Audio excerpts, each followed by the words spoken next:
UP के बुलंदशहर में बीते महीने 31 मार्च को दोपहर 12 साढ़े 12 बजे यहाँ बहुत बड़ा बॉम्ब ब्लास्ट हुआ था, जिसमें उसी दौरान 4 लोग मौत के मुंह में समा गए थे। मैं उसी मौके पर मौजूद हूँ। जीरो ग्राउंड रिपोर्ट के जरिए मैं आपको यहाँ की तस्वीरें दिखाने की कोशिश करूंगी कि जहां मैं आज खड़ी हूँ ये वही जगह है जहां पूरी तरह से एक मकान बना हुआ था और उसके अंदर केमिकल बनाया जा रहा था। और साफ तौर से कहना यह भी है कि यहाँ बॉम्ब बनाने का काम चल रहा था।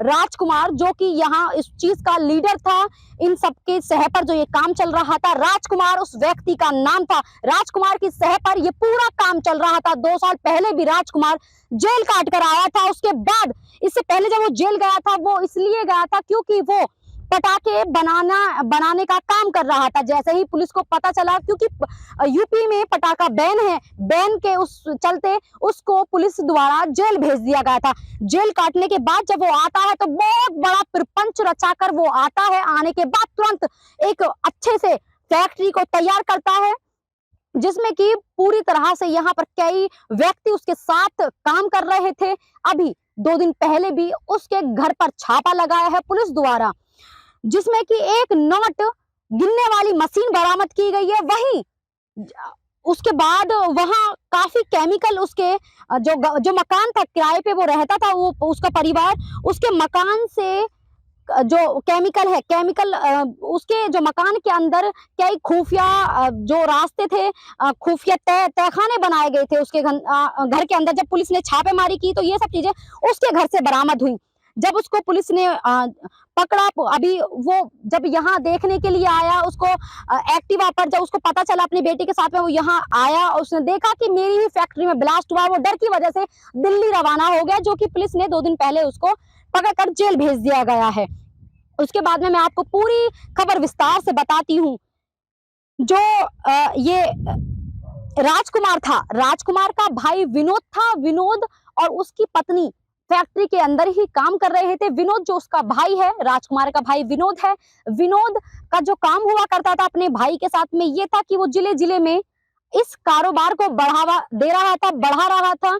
जो ये काम था बॉम्ब जो बना रहा था, उन सबको सेल करता था, केमिकल को सेल करता था। सबसे बड़ी बात यह है कि जब राजकुमार का जो लाइसेंस था वो पूरी तरह से पुलिस ने जब्त कर लिया था, नष्ट कर दिया था, उसके बाद भी आखिर तमिलनाडु से राजकुमार सामान कैसे उठा रहा था, कच्चा केमिकल कैसे उठा रहा था, ये अपने आप में बड़ा सवाल है। क्या लगता है आपको दर्शकों? मैं आपसे ये पूछना चाहती हूँ, जो आपका सवाल है प्रशासन से, आपका मैं जानती हूँ बेशक सवाल है कि आखिर प्रशासन इतनी बड़ी घटना होने की भी बात क्यों जागता है। इससे पहले मैं आपको सच्चाई बता रही हूँ एचएन न्यूज के जरिए कि देखिए, हमारे बुलंदशहर में जहां ये अभी मामला हुआ है, जहां बॉम्ब ब्लास्ट हुआ है, अगर यहाँ आसपास मकान होते तो कितने मकान के अंदर कितनी सैकड़ों मौतें यहाँ पर होती। पूरा बुलंदशहर इस सदमे से पूरी तरह से डरा हुआ है, सहमा हुआ है। पूरी तरह से उनके दिलों में डर घर करके बैठा हुआ है बुलंदशहर वासियों के। यहाँ से लमसम 1 किलोमीटर की दूरी पर एक वो होटल है, जहां वो उस होटल के जो शीशे थे वो भी जमीन पर आकर गिर गए। इतनी बुरी तरह से वो ब्लास्ट यहाँ पर हुआ था। ब्लास्ट ऐसा था कि देखिए, आज मैं आसमान को साफ तौर से देख रही हूँ, लेकिन उस दिन 31 मार्च की दोपहर को यहाँ एक धुंधलापन छा गया था पूरे बुलंदशहर में। पूरे बुलंदशहर वासी ये देख रहे थे आखिर हुआ तो हुआ कैसे। बुलंदशहर वासी आज भी ये सवाल करते हैं, प्रशासन से ये सवाल कर रहे हैं कि आखिर जो हुआ उसका अभी तक सामने क्यों नहीं आया, क्यों ऐसी बाइट नहीं आई कि जिससे ये पता चल सके कि आखिर ये ऐसा क्यों हुआ, किसकी सह पर ये चल रहा था। विद्युत विभाग की लापरवाही मैं आपको बताती हूँ। जहां विद्युत विभाग ने यहाँ इनको मीटर लगाने की परमिशन दी, मीटर भी लग रहा था, ठीक ठाक चल रहा था, उसके बाद से इतनी बड़ी चोरी हो रही थी, इतना बड़ा मामला यहाँ पर हो रहा था, तो आखिर पुलिस प्रशासन, विद्युत विभाग कहाँ सो रहा था उस वक्त जब यहाँ पर इतना बड़ा अवैध व्यापार चल रहा था। तो देख सकते हैं, खंबा है, सहयोगी से कहूंगी इस खंबे को दिखाएं। ये भी बीच में से टूट चुका है। देख सकते हैं ये सरकारी खम्मा है जहां लाइट आती है और ये लाइट के लिए लगाया जाता है। ये मेन खम्मा होता है, ये गांव-गांव में लगाए जाते हैं जिससे कि कई घरों को ये खम्मा लाइट देता है। ये जबकि यहाँ पे कोई आबादी नहीं है, उसके बावजूद भी ये खम्मा यानी कि बहुत बड़ी बात है इस फैक्ट्री की भाई। जब ये खम्मा यहाँ पर दिया गया है पूरी तरह, मैं कह रही हूँ ना, पूरे प्रपंच के साथ ये यहाँ पर खम्मा लगाया गया है, जबकि गांव में बहुत कोसों दूर ऐसे खम्भे लगाए जाते हैं। देख सकते हैं यहाँ पर कोई आबादी तो है नहीं, उसके बावजूद ये खम्मा यहाँ पर दिया गया है। तो सीधी सी बात है, इसी फैक्ट्री के लिए, बॉम्ब बनाने वाली फैक्ट्री के लिए, राजकुमार के लिए ये खम्मा यहाँ पर दिया गया था। ये भी पूरी तरह से बीच में से टूट चुका है। तो देख सकते हैं कितना बड़ा ये ब्लास्ट था अपने आप में, जो इतने लोगों को ये खा गया और यहाँ पर इसको भी तोड़ दिया गया है। इससे आप अंदाजा लगा सकते हैं कितना। रईस का घर है जहाँ मैं यहाँ मौजूद हूँ। ये उनकी बहन यहाँ पर बैठी हुई हैं, उनकी पत्नी अंदर इद्दत कर रही हैं। जो रईस थे जो उस ब्लास्ट में मारे गए, उन्हीं का परिवार है, उनसे बात करूंगी किस तरह का दुख उनको देखने को मिल रहा है, जो उन्होंने नहीं सोचा था आज वो उनके सामने हो गया। रमजान का ये महीना चल रहा है, उसमें ये अपने भाई को खो चुकी हैं। क्या नाम है आपका? रजिया। अच्छा, ये बताइए कि जब आपको पता चला कि ये सब हुआ है तो आपने जानकारी करी, कैसे हुआ? कुछ लोग कह रहे हैं कि आपका भाई आरोपी, आपका भाई दोषी है, आपके घर के अंदर ये सब बनाया जाता है। ऐसा कुछ नहीं है, घर भी आके देख ले, मेरा भाई तो किराए पे रहते हैं जी। आके देखें खूब। बिल्कुल। बच्चे खेलने चले गए थे, उनमें 2 लड़के बड़े थे, एक छोटा था जी।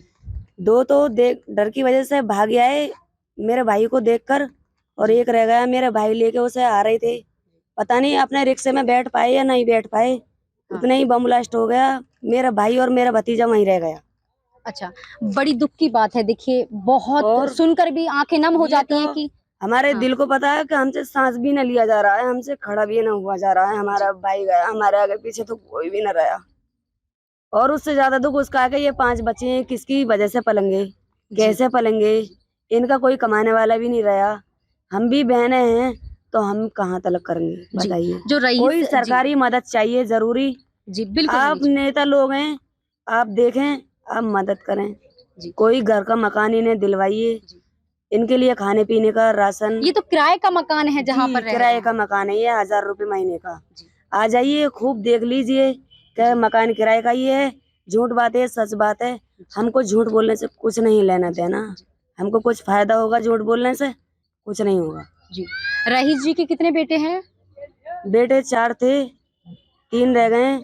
एक साथ ही में का इंतकाल हो गया जी, मेरे भाई के साथ में ही जी। 2 बेटियां हैं जी, कोई भाई नहीं है। अब तो इन बच्चों के पीछे भी कोई नहीं रहा। बिल्कुल। कुछ पत्रकारों का ट्वीट भी है ट्विटर पर कि मतलब आपके घर के अंदर, आपके भाई के घर के अंदर ये इस तरह के जो बनाए जा रहे थे, बॉम्ब बनाए जा रहे थे। तो इस मुझे लगता है छत भी नहीं है घर के। अब देख लीजिए, सहयोगी से कहूंगी थोड़ा सा एक बार जूम करके दिखाते, घर के अंदर ना जाकर बाहर से दिखाते, क्योंकि अंदर कमरे के अंदर नहीं जाइए। हाँ, कमरे के अंदर ना जाके सहयोगी से थोड़ा सा आगे जाएं। वो इद्दत में बैठी है, यहाँ इनका कहना है कि अंदर नहीं जा सकते। फिलहाल दिखा दीजिए किस तरह का जर्जर ये मकान है, यहाँ कहाँ से बम बन रहे थे। बाकी पत्रकारों को ये भी कहना है कि यहाँ पर बम बन रहे थे, ट्वीट किया है कि इनका भाई आरोपी है, परंतु ऐसा कुछ भी नहीं है, सब झूठ है। आप देख लीजिए, हम हैं यहाँ सबूत। बिल्कुल बिल्कुल। बताइए, आपके सामने हम है नहीं, जो भी हैं जैसे भी हैं। क्या गुहार लगाएंगी प्रशासन से आपके भाई को ऐसे का? क्या गुहार लगाएंगी अपनी सरकार से, जो आज उनके जो पिता का साया था वो उड़ गया? बस उड़ गया। यही गुहार है कि इनके लिए थोड़ा बहुत घर मकान, बच्चों के लिए, इनके रहने के लिए, जो ये बच्चे कहीं ना जाएं। देखो, बाप का साया तो उठ ही गया सर से, अब तो कोई इनके पास रहा ही नहीं रहने के लिए ठिकाना। अब तो जो सरकार करेगी वही इनका है। सरकार से अनुरोध है इस चैनल के माध्यम से कि हाँ, बच्चों की पढ़ाई के लिए, परवरिश के लिए, अच्छे भविष्य के लिए और इन फंड देने की कोशिश करें हमारे चैनल के माध्यम से। तक के लिए इतना ही। HN के लिए मैं काजल लोधी, बुलंदशहर।